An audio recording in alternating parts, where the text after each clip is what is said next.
ఎన్టీఆర్ గారు more than a chief minister and as a person is a very aggressive man. అంటే ఆయన మాట తీరు కూడా చాలా భారీగా ఉంటుంటుంది.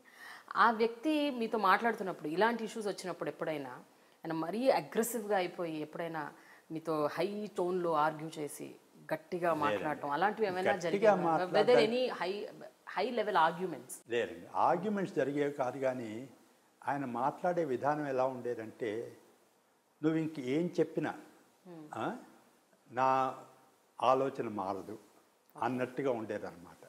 Very strong opinionated man. Explanation విని ఏదో చేద్దాం నాకు అనిపించింది. మిగిలిన వాళ్ళకి వేరేగా ఉంటుంది. ఆయనతో నాకు సంబంధం చాలా స్వల్పం చెప్పాలని. మిగిలిన వాళ్ళతో నా తోటి ఐఏఎస్ ఆఫీసర్స్తో కంపేర్ చేసి నాకు కొంచెం స్వల్పంగానే ఉండేది. కానీ నాకు అట్లా అనిపించింది అనమాట.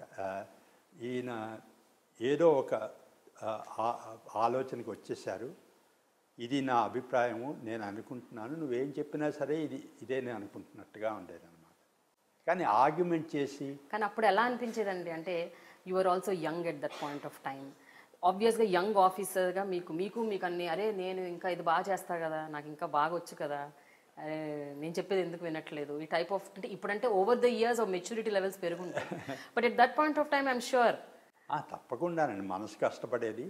ముఖ్యంగా నన్ను ఎంత అంటున్నారని కాదు, అయ్యో పని జరగట్లేదే, ఇవన్నీ అనవసరంగా ఇవన్నీ వస్తున్నాయి మధ్యలోనూ, ఇవన్నీ లేకపోతే పని ఇంకా ముందుకు చేసేసేవాళ్ళం కదా. ఓ పక్కనేమో 10 నెలల్లో అది చేయాలి, ఇవన్నీ అవాయిడబుల్ అబ్స్ట్రక్షన్స్ అనమాట.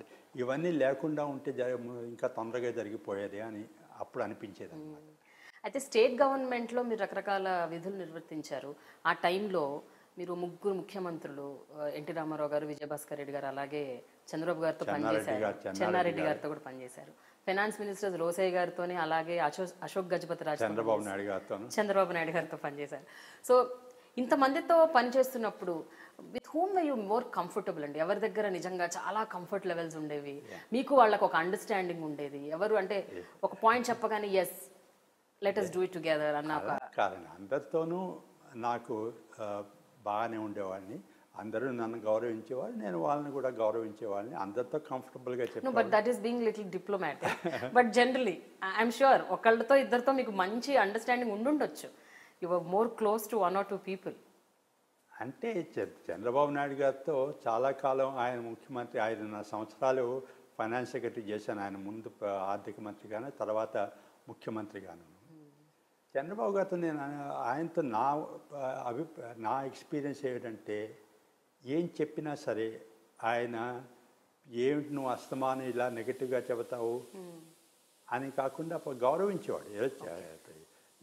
ఏదో మనసులో ఏమనుకునేవారు ఆయన అస్తమానం సుబ్బారావు నెగటివ్గానే చెబుతాడని, కానీ బయటికి మటుకు పాపం ఎప్పుడు గౌరవించి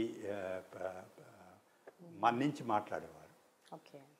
and how about the finance ministers అండి? రోసయ్య గారితో కానీ, అంటే నేను స్టేట్ ఫైనాన్స్ సెక్రటరీ అయ్యాక ముందు రోసయ్య గారు, అవును, తర్వాత చంద్రబాబు గారు, ఆయన చీఫ్ మినిస్టర్ అయ్యాక అశోక్ గజపతి రాజు గారు.